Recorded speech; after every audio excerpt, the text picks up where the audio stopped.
Welcome to the 7th annual celebration of the Hope of the Gospel. This year, it's going to be an all-online event. The reason for this is simple. Every year, thousands of dollars are spent on invitations and postage, and this year we're trying to maximize the gifts that are given so that we can do what we're called to do, which is go into the prisons, preach the gospel, and to finish working on our curriculum. So this year, it's going to be an all-online event in connection with the North Texas Giving Day, which is going to take place Thursday, September 22nd from 6 a.m. to midnight. That's Thursday, September 22nd from 6 a.m. to midnight. And tonight, I'm in the home of Jack and Nancy Parker with their son Jim, and we're all going to talk about the impact that Hope Prison Ministries has had in their life. Thank you for joining us.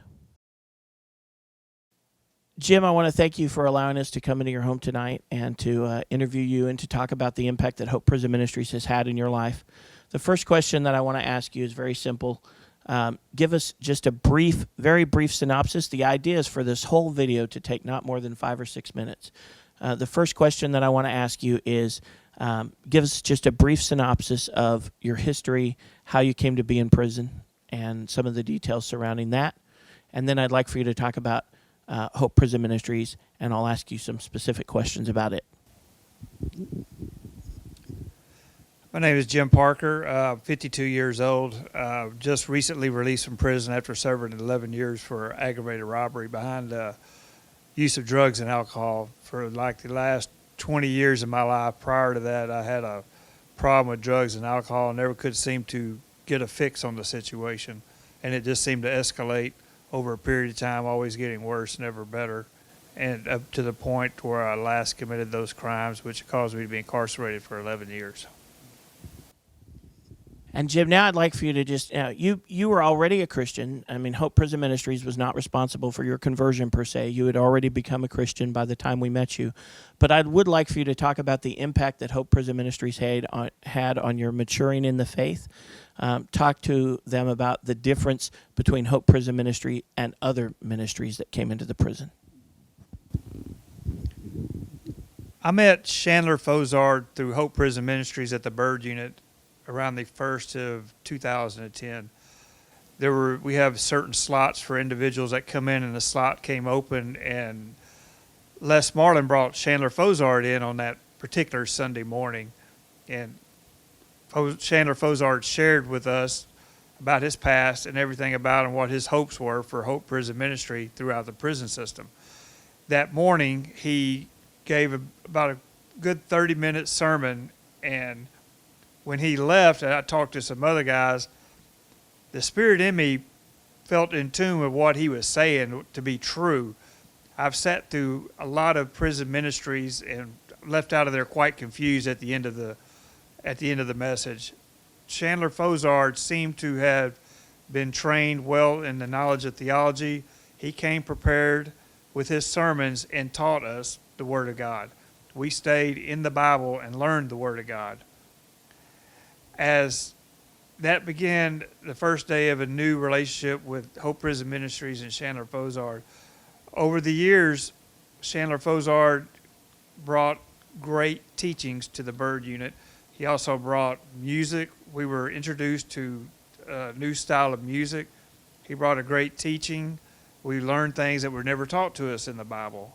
And one of the great things about Hope Prison Ministry is they take a personal interest in our growth, each and every one of ours growth in the Word of God. You know, Chandler offered to mentor each and every one of us there. We just contact him, and he, through letters and emails, sent us books to help us grow more mature in the Word of God. And I'm very grateful for that, because who I am today, I have a lot to give thanks for through Hope Prison Ministries and my growth spiritually. I appreciate that, Jim. So you talked about the worship music, and one of the things that I really enjoyed hearing was that even after Hope Prison Ministry stopped coming to the prison, the music was still being used in some of the services. Is that right? Yes, Chandler, it was. We used to get out the books and the songs because it became part of who we were there at the Bird Unit. You know, we just enjoyed the music, the depth of the lyrics, the music that you brought us. It had a lot of depth and meaning to them. And so we all grew to learn and love each of those songs that you brought us. And you said the content was, of course, very different. We had some convicting correspondence with you. We sent you books that helped you grow in your faith. And talk about the emphasis that we placed on connecting with the local church and what one of your first things that you did when you got out was.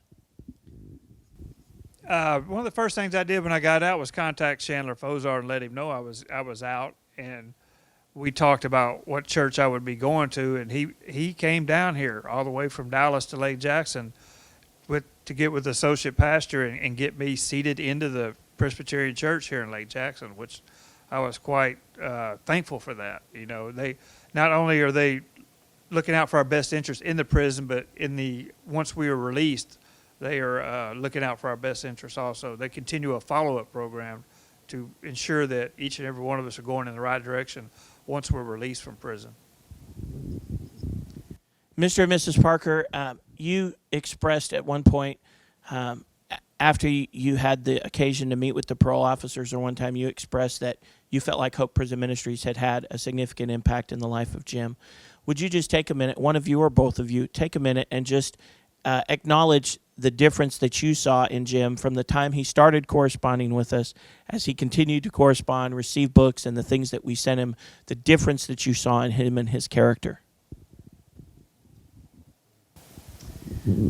Well, he became extremely interested in religion, and he was so open about it, which really I just couldn't get over. He would just talk to you openly about it. I just saw a huge difference in Jim, and I was so thrilled with the way his life was heading in that direction. And he kept talking about a preacher named Chandler Fozart, and we talked to him every Sunday, and every Sunday your name would come up, and he said that you would send him books and study guides, and I know that over the years he really, really studied the Bible. And you have just made a huge impact on Jim's life. And we are so ever thankful for that. And we are so ever thankful that you're always going to be involved with Jim, even though he's out. That is just a blessing. And we are so proud of Jim. I can't tell you how proud we are of him and the man that he has become. And we will be eternally grateful for Hope Prison Ministries.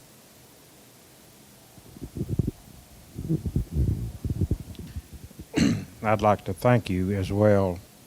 You made a tremendous difference in Jim's life, but you also made a tremendous difference in our life as well.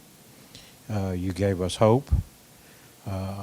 We've seen a tremendous difference in his mental attitude, his outlook on life. Like his mom said, he has grown quite a bit in his faith. He's also grown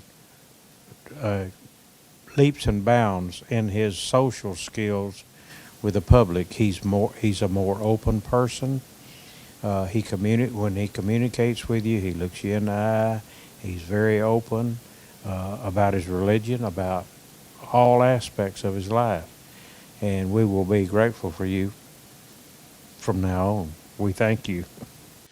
What you've just heard is one testimony of the impact that Hope Prison Ministries has made in the life of one man and his family. And what I'm asking you to do is to help us to give this year at the North Texas Giving Day. You can give online through our website anytime, day or night, or you can wait until Thursday, September 22nd from 6 a.m. to midnight Central Standard Time, and you can give through the North Texas Giving Day. That's a link on our website. So I hope that you'll join with us so that we can continue to make an impact in the lives of thousands of men throughout the Texas state prisons and throughout the country as our curriculum continues to be produced.